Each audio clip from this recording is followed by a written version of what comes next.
윤석열 정부의 경제 2년 반을 어떻게 평가하십니까? 지금 2년 반 동안 기획재정부 장관이라든가 주요 장관들을 관료 출신들로 썼거든요. 네. 관료 출신들은 경제를 개혁하지 않습니다. 개혁에는 항상 리스크가 따르죠. 관료라는 것은 그 리스크를 피하는 관리자들을 의미합니다. 관료들은 절대 개혁을 하지 않습니다.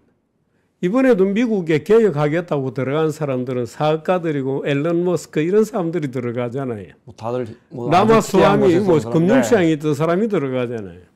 관료들 끌어올려봤자 그 사람들은 절대로 개혁 못합니다. 왜? 평생을 관리를 해왔거든요. 아니 그런데 말씀 중에 죄송합니다. 그런데 지난 정부에서 예를 들어 장하성 실장이라든지 외부에서 온 분들은 또 전문성이 없다고 공격하지 않으셨습니까? 아닙니다. 그때 문제는 뭐였느냐면 소위 국가 경제를 끌어가는데 설익은 오류로 이미 드러난 거를 끌고 왔거든요. 말하자면 그 소득주도 성장 같은 것은 오류라는 것이 이미 국제시장에서 입증이 된 이론인데 소득주도 성장이라는 걸 끌고 와서 그 방안의 일환으로 최저임금을 시간당 10,000원으로 급격하게 끌어올렸죠. 불과 한 2번 만에 40몇 %가 50% 가까이 오르게 되는데 이제 그렇게 거꾸로 한 거죠. 그런데 그때도 말하자면 글쎄요, 좌파 모험주의라고나 할까요? 이제 그런 주장을 해가지고 끌어올렸는데 결국에는 그것이 나중에 부동산 폭등이라든가 인플레를 불러일으키면서 완전히 서민경제를 원위치시켰죠. 지금 서민경제가 죽겠다고 하는 것은 대부분 자영업자들입니다. 그 자영업자들의 최대의 고통은 최저임금이거든요. 그러니까 그 최저임금을 잘못 건드리고 이번에 또 민주당이 어떤 정책을 내놨느냐 하면 최저임금을 대통령 직속 임금정책위원회로 바꾸고 정부에 대해서 건의를 하는 게 아니고 그 정책을 그대로 끌고 정책이 되는 발표만 하면 되는 형식의 법안도 지금 올라와 있습니다. 아마 그렇게 되면 그 위원회에서는 15,000원 이런 식으로 또 끌어올리고 그나마 목숨이 붙어있던 자영업이 또 초토화될 겁니다. 그런데 다시 윤석열 정부의 경제정책으로 돌아와서요. 네, 근데 이 윤석열 정부는 충분히 많은 소위 우파적 경제정책은 대부분의 경우에 우파적 정책이 옳습니다. 네. 대개 이제 우파가 열심히 해서 좀 벌어놓으면 좌파 정부가 들어와서 좀 나눠 먹고 또 정권 박혀서 우파 정부가 이러다가 나라가 거들난다 하고 좀 열심히 일해서 걷어놓으면 좌파 정부가 들어와서 또 좀 복지하고 대개 이제 그런 게 현대 국가들의 기본 로직이에요. 그러니까 경제정책이라고 하면 말하자면 국부를 살찌우고 네. 말하자면 쌓아놓는 정책입니다. 그 쌓아놓는 정책은 대개 우파적 방법이 옳다고 국제적으로도 대개 이제 증명이 되어 있는 건데 말하자면 윤석열 정부는 그 경제 관료들을 데리고 어떤 정책도 제대로 쓴 것이 없죠. 그러니까 소득세 60%, 상속세 60%, 소득세 그건 50%거든요. 이렇게 높게 유지하는 우파 국가는 존재하지 않습니다. 그런데 그 손 못 댔죠.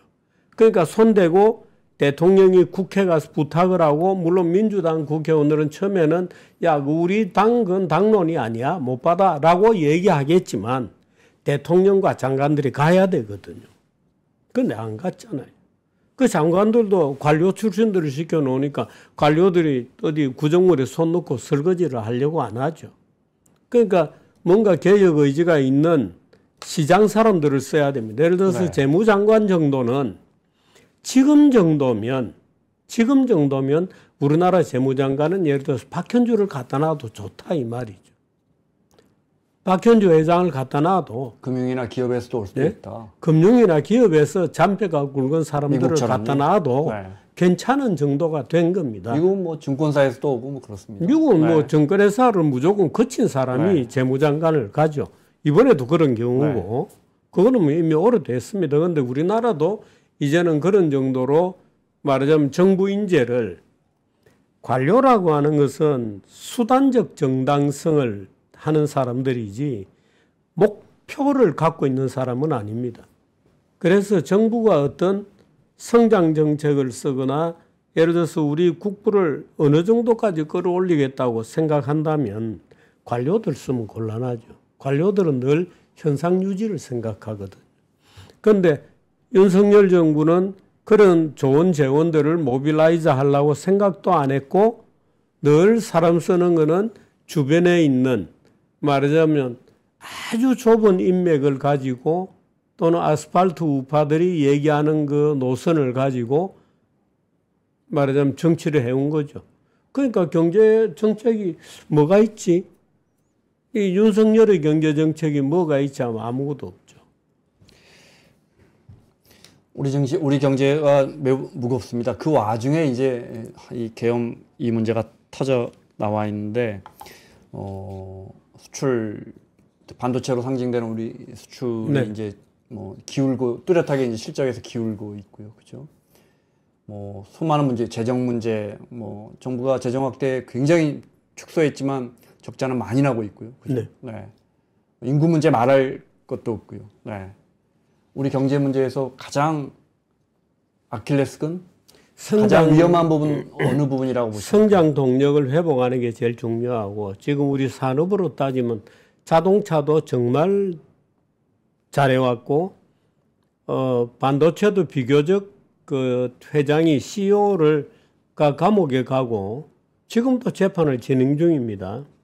그 윤석열 검사가 걸어놓은 재판이에요. 한동훈 검사 때 걸어놓은 재판이 아직도 진행 중입니다. 그런데 그 재판은 모든 경제학자들이 잘못한 거다. 그건 뭐 삼성전자를 위해 잘못한 게 아니라 그 재판을 그 논리가 잘못된 거라는 거예요. 그 오류다 그게. 그 예를 들어서 물산하고 제일모직의 합병을 말하자면 주가 조작으로 보고 회계 조작으로 본 거는 오류다. 회계 조작이 일어날 수 없는 거를 과잉으로 해석해 가지고 집어넣어 놓은 거거든요. 그 윤석열 재판이 아직도 진행 중입니다. 그리고 무슨 엘리어트 이런 애들이 그거 쳐다보면서 정부가 한 거니까 우리도 손해봤다 하고 지금 달려들어서 또 재판하고 있거든요. 그런 데 비하면 잘해 나가고 있는데 실제로 이 경제가 어떻게 되느냐 하는 것은 예를 들어서 우리가 친미 정책을 어느 정도로 끌고 가느냐, 중국 시장을 어느 정도 유지하느냐 하는 이제 그런 것들이거든요. 그런데 중국 정책 완전히 없었잖아요. 그러니까 미국 정책 하나로 끌고 왔었는데 미국 정책이라는 게 지금 이제 트럼프로 바뀌고 또 바이든 말기에 오면서 말하자면 이제 모든 투자는 미국으로 가져와야 된다고 지금 국제적인 저런 그 강압적인 정책을 하고 있잖아요. 그럼 국내 투자는 누가 합니까?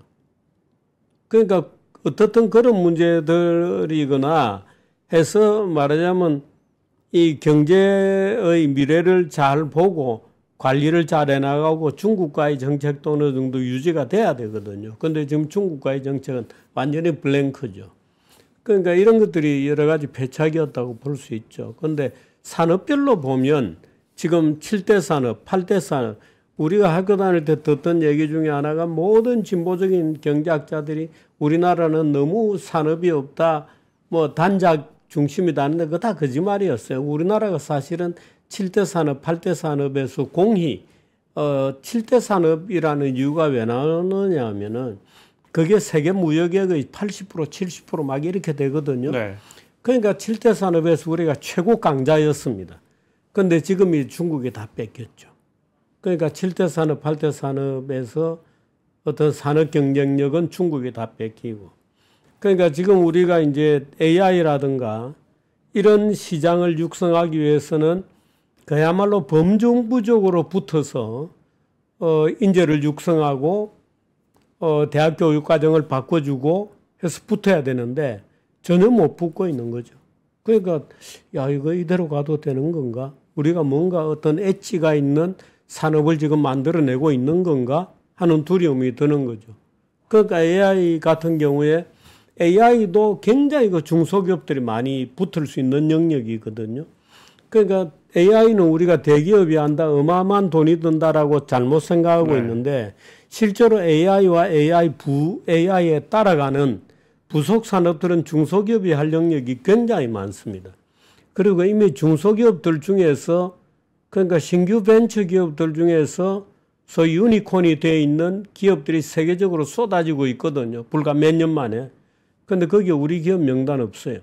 뭐 마지막으로 저희 떠오르는 게 쿠팡 정도인 것 같습니다. 네, 한참 됐습니다. 쿠팡이 AI는 아니잖아요. 물론. 그러니까 AI 네, 쪽에 예를 들어서 50대 유니콘 명단, 네. 뭐 100대 기업 뭐 이런 거 우리는... 나오면은 우리 기업 하나도 네. 없습니다. 그러니까 우리가 걱정하고 있는 거죠. 그러니까 우리 기업이 뭔가 엣지를 갖고 있는 게 있느냐. 현대차 지금 하나죠. 삼성전자가 이번 겨울에 어떻게 이제 말하자면 라운드업을 해내느냐 하는 문제가 있는데 뭐 지금 하고 있는 거 보면 그래도 긴장감 있게 좀 하고 있어서 다행이라는 느낌이 드는데 현대차 하나죠. 뭔가 산업의 엣지를 가지고 경쟁력이 있어 보이는 근데 이제 테슬라가 요즘 저렇게 자율주행을 가지고 뭐 엄청난 돈을 지금 끌어당기고 있거든요. 그런데 현대차가 얼마나 자율주행하고 있는지 모르고 우리나라 규제 당국이 자율주행에 대한 규제 시스템을 절대로 풀지 않고 있거든요. 그러니까 현대차는 계속 적어도 자율주행에 있어서도 말하자면 미국에 가야 되는 거죠. 한국에서 요즘 뭐 중국 관광 가시는 분들이 또 항상 그 코스로 중국에서 자율주행차 타고 오신다는 거 아닙니까? 그럼요. 신기하다고. 오히려 중국 가서 자율주행차를 네. 타고 있잖아요. 근데 우리처럼 아무것도 가진 것도 없는 나라에서 자율주행도 안 한다. 우버도 안 한다. 에어비앤비도 안 한다. 뭘 한다는 거예요. 그러니까 과감하게 풀 건 풀고 보호할 거는 보호해 줘야 되는데 말하자면 그런 딜을 해나갈 수 있는 에너지 또는 그런 모든 산업 당사자들과 그런 종류의 딜을 보다 생산적으로 해나가야 된다는 절박성을 우리 지도자가 안 가지고 있다는 거죠. 과거에 타다 몇 해 전에 결국은 다 법원에서 다 네, 타다 무너질 때 보면 그 오래된 택시 산업을 보조금 주면서 지키면서 타다 결국 안 네. 풀어주지 않습니까? 그렇습니다. 그러니까 네. 결국 안 풀어지고 예를 들어서 농업 같은 것도 이번에 또 쌀 가격을 지정 가격보다 떨어지면 무조건 사준다고 또 이번에 법 냈고 네. 또 말하자면 뭐 쌀 외에도 밀, 콩, 그러고 야채들 전부 지정 가격제로 운영한다는 것이거든요. 양곡법하고 농안법이 이번에 민주당에서 통과시킨 법이.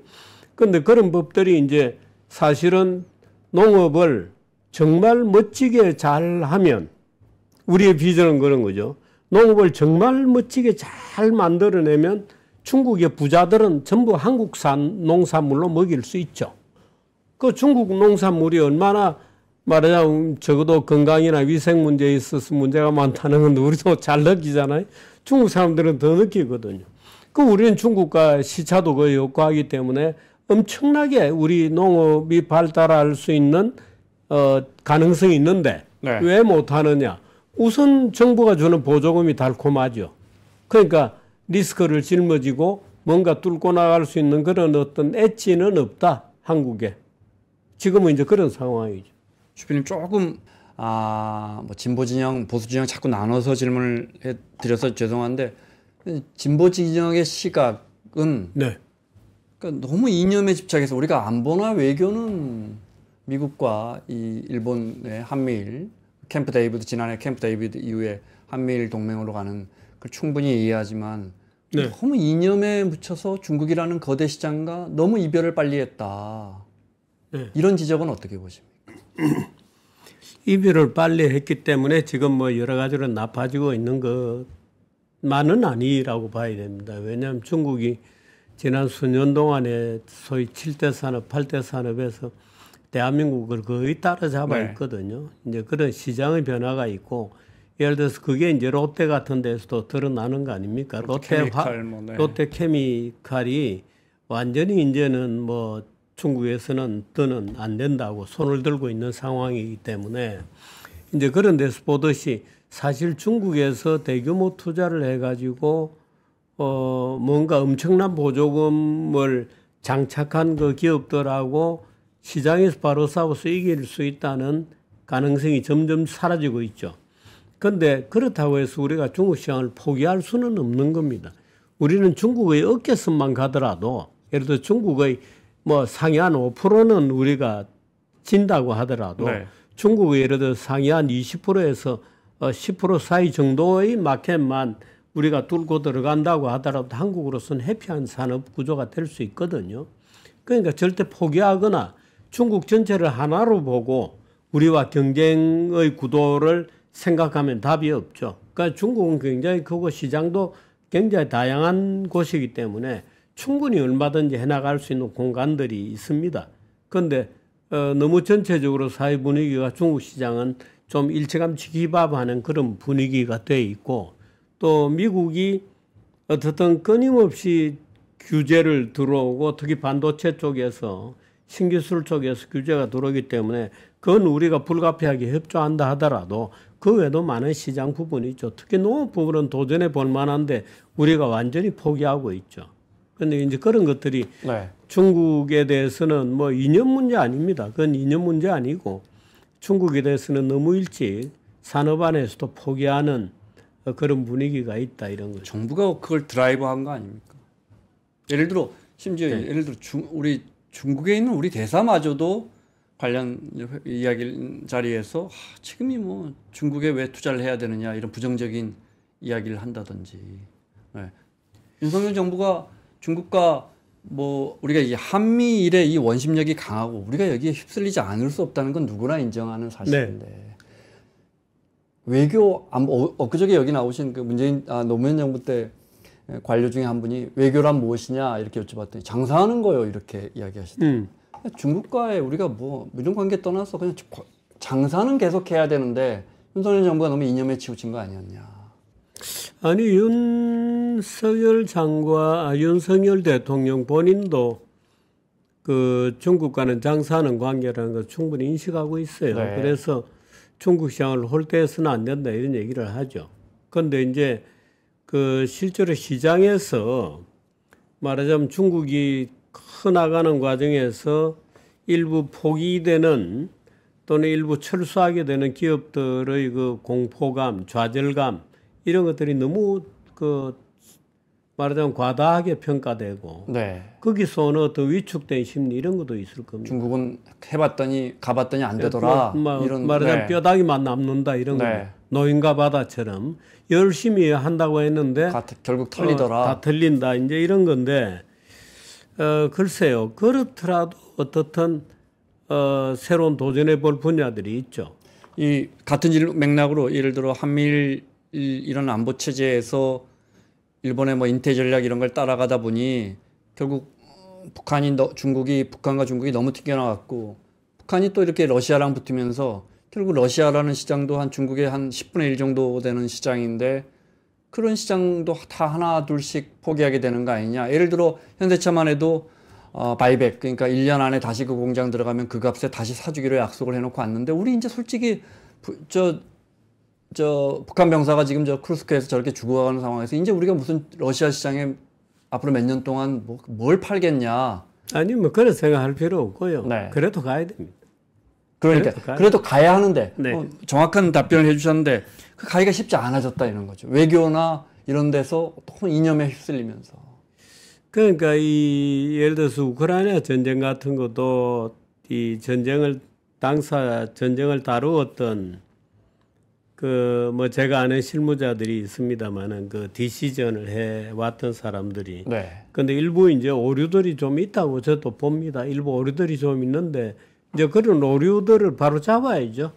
그런 오류들을 바로 잡아야 됩니다. 그 예를 들어 우크라이나 같은 경우에는 물론 이게 최근에 여러 가지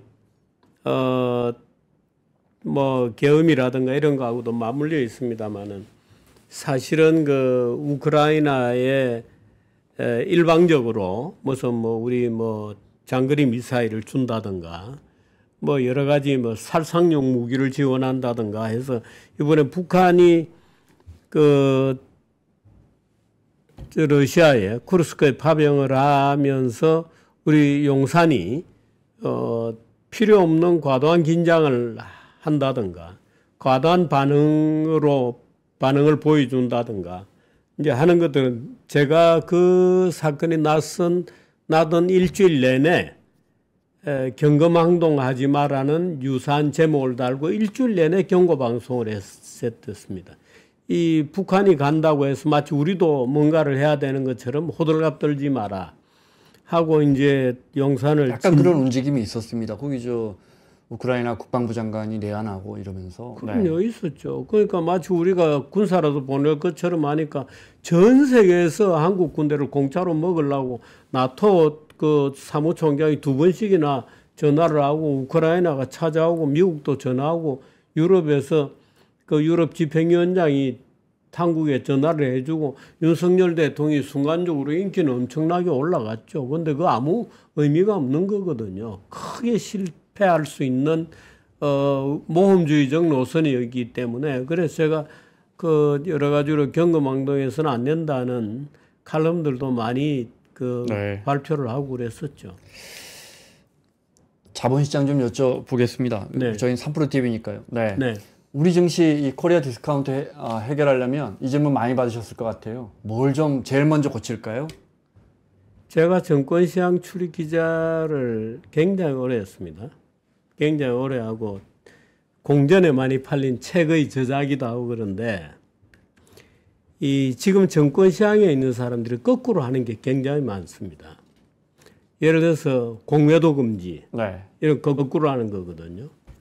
공매도 금지 또 말하자면 그런 것들이 나는 그런 결정이 왜 나왔는지 약간 의심되는 부분도 있습니다만은 우리 시장이 주가 조작꾼 또는 말하자면 이 단기 매매 또는 이 소위 옛날 말로 이 매사기라 그럽니다만은 눈치로 주식을 매매하는 사람들에게 절대 유리한 시장처럼 자꾸 질이 나빠져 왔습니다. 그러니까 누구도 장기 투자 안 하고 시장에서 일부 유튜브들이 선도하는 걸 따라서 엄청나게 단기 투자를 하고 그러니까 공매도 같은 게 굉장히 귀찮게 느껴지는 겁니다. 네.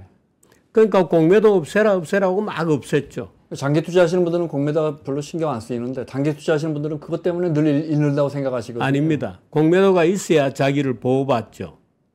공매도는 투기꾼으로부터 나를 보호해주는 장치거든요. 그 공매도를 전문적으로 하는 건 대개 기관들이죠. 네. 딱 보고 있다가 약간 주가가 과잉되게 뜬다 싶으면 공매도를 들어가는 것이거든요. 그러니까 공매도가 많은 주식은 말하자면 과잉된 거품이 있다는 주식이고 그게 오히려 일반 투자가들을 보호해 주는 거죠. 그런데 이 시장이 투기판으로 흘러가면서 결국 그 투기판의 후유증이 지금 시장이잖아요. 그 투기판으로 지난 한 2, 3년 동안 일부 주식들을 해먹은 거 생각해 보십시오. 그런데 당국은 그걸 못 잡았어요. 잡아야 되는데 못 잡았습니다. 오히려 당국이 거기에 춤을 추어줬죠. 그러니까 예를 들어서 밸류업 같은 것도 그렇습니다. 소액주주를 유리하도록 상법이나 이런 거를 좀 바꿔라. 백날 바꿔도 안 됩니다. 소액주주는 언제든지 주식을 팔고 도망가는 사람입니다. 소액주주는 언제든지 주식을 팔고 도망갈 뿐만 아니라 대주주에게 투자하는 사람이거든요. 소액주주는 주식에 투자하지 않습니다. 대주주가 어디에 돈을 거는지를 보고 따라 거는 사람이거든요. 아, 저 기업에 지금 자본 투자가 많이 일어나는구나 하면 따라 조금 가보는 겁니다. 근데 약간 이상해. 바로 빠질 수 있죠. 그러니까 소액주주를 보호할 아무런 이유가 없습니다. 그러니까 사실은 주식시장이 장기적으로 잘 되려고 그러면은 좀 웃기는 얘기인데 대주주를 보호해야 됩니다. 대주주를 보호해주고 기업가들이 마음 놓고 투자할 수 있는 장치. 예를 들어서 우리나라에 전혀 없는 장치가 경영권 보호 장치거든요. 예를 들어서 듀얼 포이즌필 같은 거 말씀하시죠. 네, 듀얼 보팅이라든가 이중 투표 주식이라든가 이제 이런 여러 가지 방법들은 미국은 다 하고 있는 겁니다. 예를 들어서 워렌 버핏도 클래스 A 주식이 있고 일반 투자가는 클래스 B 주식이죠. 워렌 버핏은 클래스 A 주식을 가지고 자기 주식에 대한 공격은 전혀 걱정 안 해도 되죠. 왜냐하면 한 주에 의결권이 막 1000개, 2000개 이렇게 되니까. 그러니까 대주주들을 잘 보호해 주는 것이 사실 대주주들을 투자로 이끄는 방법이에요. 잠시만요. 그럼 선진국은 왜 이사회 중심의 경영을 이 자리를 잡았을까요? 그거는요. 네. 예를 들어 사회이사를 보면 네. 대주주들이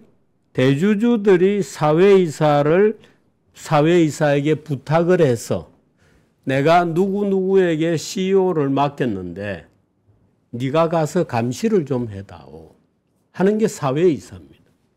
사회이사는 누구냐? 대주주가 파견한 사람이에요. 그런데 우리나라 사회이사는 누구냐? 시민단체, 정부 관료, 정치가 이런 사람들이 백으로 아르마리로 해가지고 보내주어서 가서 꽂아놓은 보리자루처럼 앉아있다가 연봉 조금씩 받는. 대부분 이제 대주주와 친분관계가 있는 분들이 관행적으로 자리를 채우시죠. 아닙니다. 우리나라 사회에서는 그렇지 않아요. 우리나라 사회에서는 대부분 공무원들이 파견하거나 금융위원회 공무원들이 자기 친구들에게 한 자리씩 주거나 제 주변에도 많은데 대부분 뭐 아주 쉬운 표현으로 크게 이견을 보이지 않을 분들이 가시죠. 그러니까 아니 그게 우리나라의 사회이사가 출발 이후 지금까지도 예를 들어서 공공 분야에서 이름이 좀 나간 무슨 교수라든가 이런 사람들을 제가 여쭤보는 건 왜 우리는 이사회 중심이 않고 지금 대주주의 권한을 오히려 더 보호해야 한다 그랬는데 대주주 중심 선진국에서 아니 매우 그러니까 왜 이사회 중심으로 돌아가느냐 하면 이사회에 내가 특정한 사회이사에게 부탁을 하는 겁니다. 그러니까 이사회 중심으로 되죠. 그리고 거기는 계급사회입니다. 서구는 계급사회의 강한 전통을 가지고 있기 때문에 미국 기업에 가서 이 회사에 종업원이 몇 명입니까? 이렇게 물어보세요. 오피스 이라면 못 알아듣습니다. 오피스가 몇 명이냐? 이렇게 우리는 사무직이니까 다 오피스라고 생각하잖아요. 오피스는 미국에서는 간부들만 얘기하는 거예요. 그러니까 일반 말하자면 하청 생산을 하거나 하는 일반 직원이 있고 이사회는 완전히 소위 귀족원이 있는 겁니다. 그러니까 완전히 다르죠. 그리고 그 이사회에서 모든 것을 결정하고 말하자면 종업원들도 임금 체계가 완전히 성과급 체대로 완전히 바뀌어 있죠. 우리처럼 연공서열 이런 게 아니죠. 그러니까 자연히 거기는 이사회 중심의 경영이 되고 종업원들하고는 완전히 분리되어 있죠. 그런데 우리는 그 이사회라는 게 대부분 종업원하고 떡이 되어 있죠. 같이 돌아가죠. 승진해서 이사가 되고 하니까. 그 대주주의 그러니까 여러 가지 배경이 있는 겁니다. 네, 시간이 별로 없는데 대주주의 권한을 보호하다 보면 근데 그 대주주가 그 지배주주가 능력이 있으면 또 이게 문제가 없는데 우리처럼 물려받은 대주주가 능력이 없으면 그런데 이사회가 유명무실하면 어떻게 견제를 합니까? 이 부분이 핵심인데. 아니 견제할 이유가 없죠. 우리는 그 주식을 팔아버리면 되는 거죠. 우리는 능력이 없는 기업의 주식은 팔아버리면 그만인 겁니다. 그럼 그 주식은 계속 떨어지죠. 예. 그 주식을 붙들고 앉아가지고 감시한다고 누구를 보낼 이유가 없죠. 그 주식을 팔아버리면 그게 소액주주의 특권이잖아요. 대주주는 도망을 못 갑니다. 근데 소액주주는 제 이상에 바로 팔아버리면 그만이죠. 왜 자기 돈을 거기다 묻어놓고 사람을 보내가지고 네가 가서 잘 감시해라. 무슨 의미가 있어요? 아무런 의미가 없죠. 소액주주는 그날이라도 아침에 샀다가 오후에 잘못 샀어. 바로 팔아버릴 수 있잖아요. 그러니까 그게 소액주주인데. 그러니까 오히려 대주주를 보호하는 게 맞다. 대주주가 자본 투자를 열심히 하도록. 이 질문을 앞에 드릴 걸 그랬습니다. 매우 흥미진진합니다. 그러면 예를 들어 가장 이슈가 됐던 예를 들어 LG화학의 LG엔솔의 물적 분할 과정에서 소액주주들이 피해를 보는 건 주필님 의견대로라면 그거는 그 LG화학을 선택한 주주들의 실수다 이렇게. 그거는 물적 분할에 대한 제도의 미비죠. 그건 제도의 미비입니다. 그건 막아야죠. 그러니까 실컷 그 소액주주의 말하자면 도움으로 성장해 놓고 막판에 단물은 딴 데 가서 빼먹고 이러면 곤란하죠. 그런 부분은 규제를 해야 한다. 예, 그러나 우리가 알아야 될 것은 소위 주주평등주의는 환상입니다. 소위 우리 시장에서 지금 장하성 교수 이래로 계속 주주평등주의와 소액주주를 우대한다는 이유로 대주주를 역차별하거든요. 그 대주주 역차별은 이런 겁니다. 집중투표제라든가 집중투표제는 대주주 전형적인 역차별이거든요. 그렇습니다. 네. 감사위원 선임할 때 3% 규제하는 네. 거. 이 전형적인 역차별이잖아요. 네. 이런 제도들을 두면서 대주주들에게 야 열심히 기업해봐. 우리 과실 좀 따먹게. 이거 말이 웃기잖아요. 대주주를 잘해줘요.